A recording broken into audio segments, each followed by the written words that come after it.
So hello guys, welcome to my YouTube channel. So आज हम quick formula revision करेंगे triangle chapter का।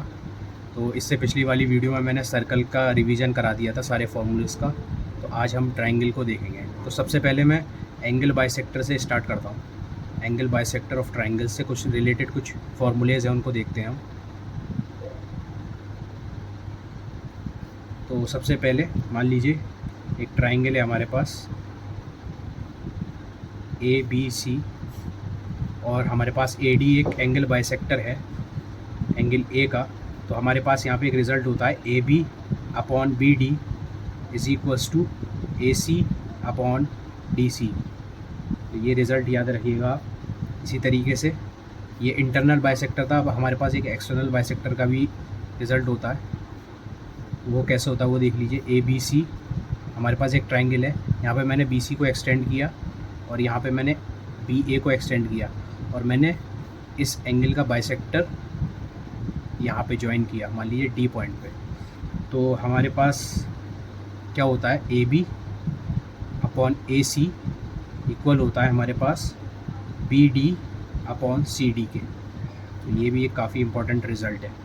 इसी तरीके से तीसरा है, मान लीजिए एक ट्रायंगल है हमारे पास PQR, और मान लीजिए इस PQR एंगल का एक बाइसेक्टर लेता हूँ मैं, और एक PRT एंगल का बाइसेक्टर लेता हूँ।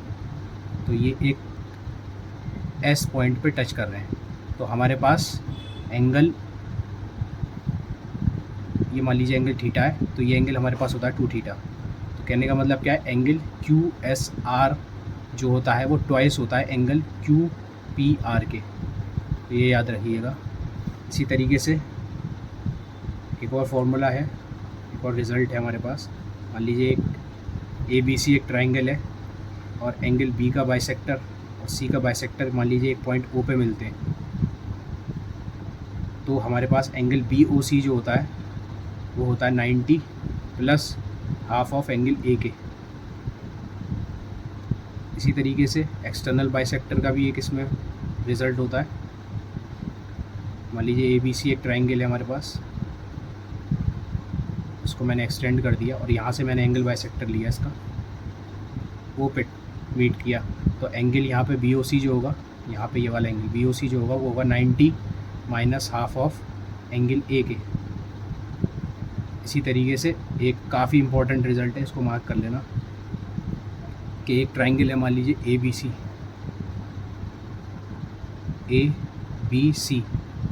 और यहाँ पे हमारे पास एक एंगल बाइसेक्टर है AD, और इसी पॉइंट A से हमारे पास एक परपेंडिकुलर है AE। तो हमारे पास ये वाला एंगल पूछता है डायरेक्टली सवाल में, ये वाला एंगल आपसे पूछेगा। तो इसको मान लीजिए X। तो एंगल X जो होगा वो इक्वल होगा angle B minus angle C divided by 2। तो इसको याद रखिए, काफ़ी इम्पोर्टेंट है। सेवेंथ रिज़ल्ट है हमारे पास। अगर मान लीजिए हमारे पास एक ट्रायंगल है ABC,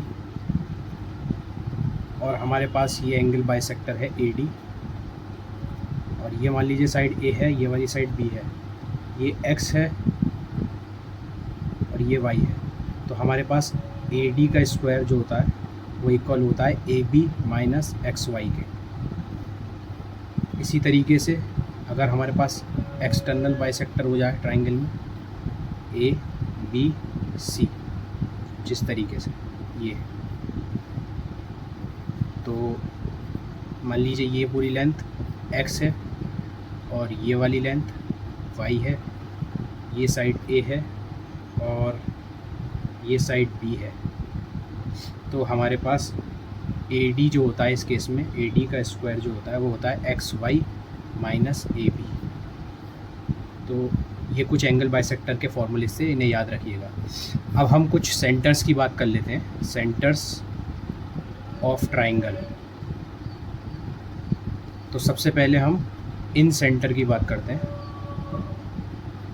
तो अगर हमारे पास मान लीजिए एक ट्रायंगल है और हमारे पास ये एंगल बाइसेक्टर है ट्रायंगल के, तो जहाँ पे भी ये एंगल बाइसेक्टर मिलते हैं वहाँ पे हमें एक सेंटर मिलता है, इसे बोलते हैं हम इन सेंटर, और इससे हम इसका रेडियस मान के हम एक सर्कल बना सकते हैं। तो ये रेडियस जो होता है इसे हम बोलते हैं इन रेडियस, आर को बोलते हैं हम इन रेडियस। तो इसका भी एक फॉर्मूला होता है। तो इन रेडियस निकालना है अगर हमें, तो आर इज इक्वल्स टू होता है area of triangle upon semi perimeter of triangle, semi perimeter of triangle. इसी तरीके से अगर हमारे पास ट्राइंगल इक्विलेटरल है, अगर इक्विलेटरल ट्राइंगल है हमारे पास, फॉर इक्विलेटरल ट्राइंगल आर जो होता है वो हमारे पास होता है ए अपॉन 2√3, जिसमें ए हमारे पास साइड ऑफ लेंथ है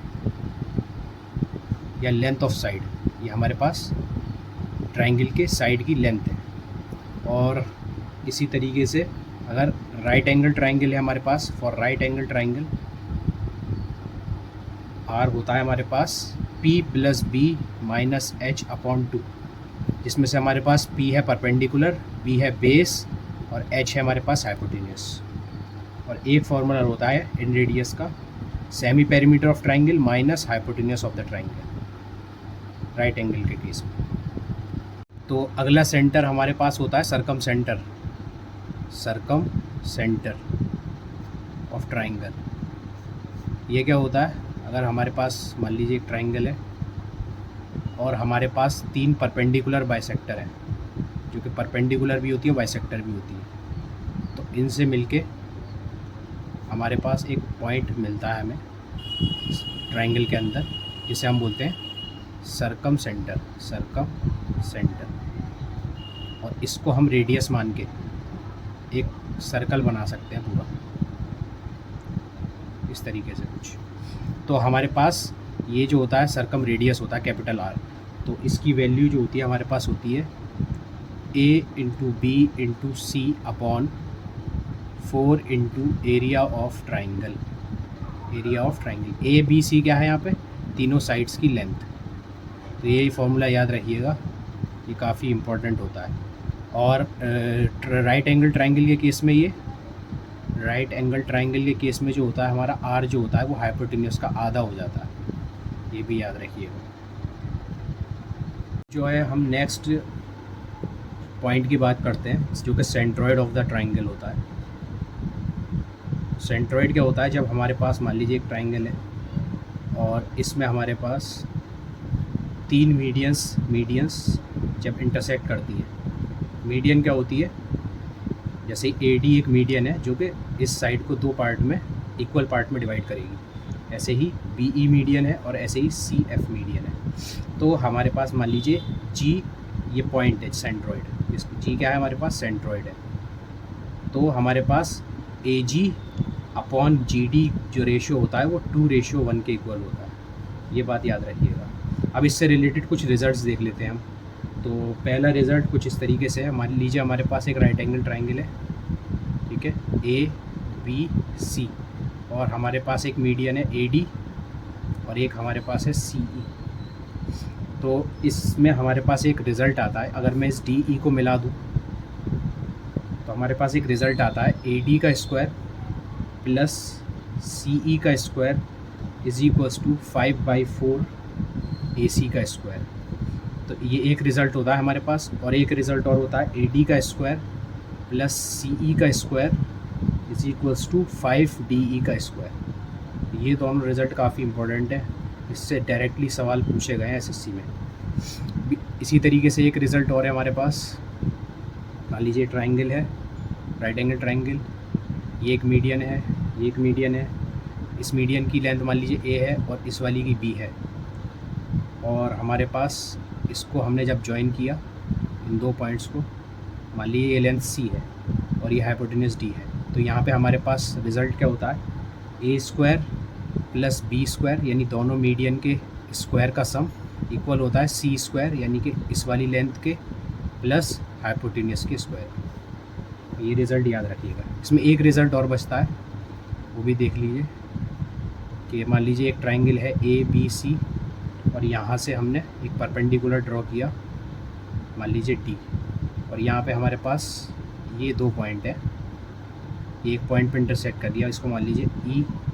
तो हमारे पास मान लीजिए ये लेंथ है ए, ये लेंथ है बी, ये लेंथ है सी, ये लेंथ है डी।